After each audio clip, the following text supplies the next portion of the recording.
సిజ్జు spa కోసం వచ్చేసారు, అన్నయ్యలు వచ్చారు. వాళ్ళ కోసం సిజ్జుగాడు ఆత్రపడిపోతున్నాడు చూడండి. దొరికింది దొంగ. స్పా కోసం వచ్చారు అన్నయ్యలు, దొరికిపోయింది.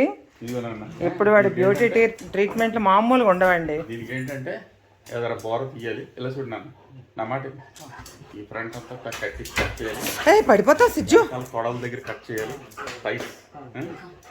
బాడీ అంతా లైట్గా ½ ఇంచ్ కట్ చేయాలి, ఎక్కువ వద్దు.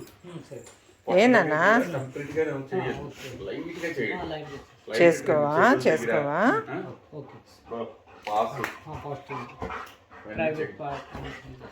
జాగ్రత్త, మరీ అంటకత్తరి చేయొద్దు, ఎందుకంటే మళ్ళీ స్కిన్ ఎలర్జీస్ వచ్చేస్తాయి.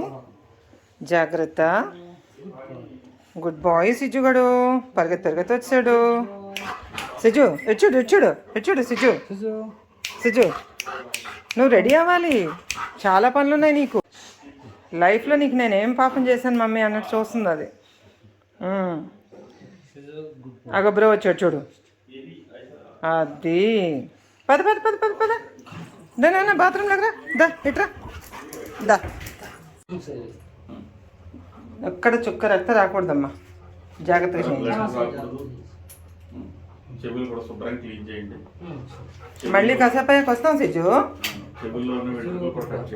హాయ్ సిజ్జు, ట్రిమ్మింగ్ అవుతుందా నీకు? జాగ్రత్తగా చేయించుకో. ఓకే, బంద్ చేస్తాను. దాని కాళ్ళకి కాయలు కింద వచ్చేస్తున్నాయని వాళ్ళ డాడీ కిందన మ్యాట్ కొని తెచ్చారు. ఆ మ్యాట్తో కింద గాయాలు అవి అవ్వట్లేదు, లేకపోతే గట్టిగా నేలకి నొక్కేసుకుని దెబ్బలు తగిలిపోయేవి.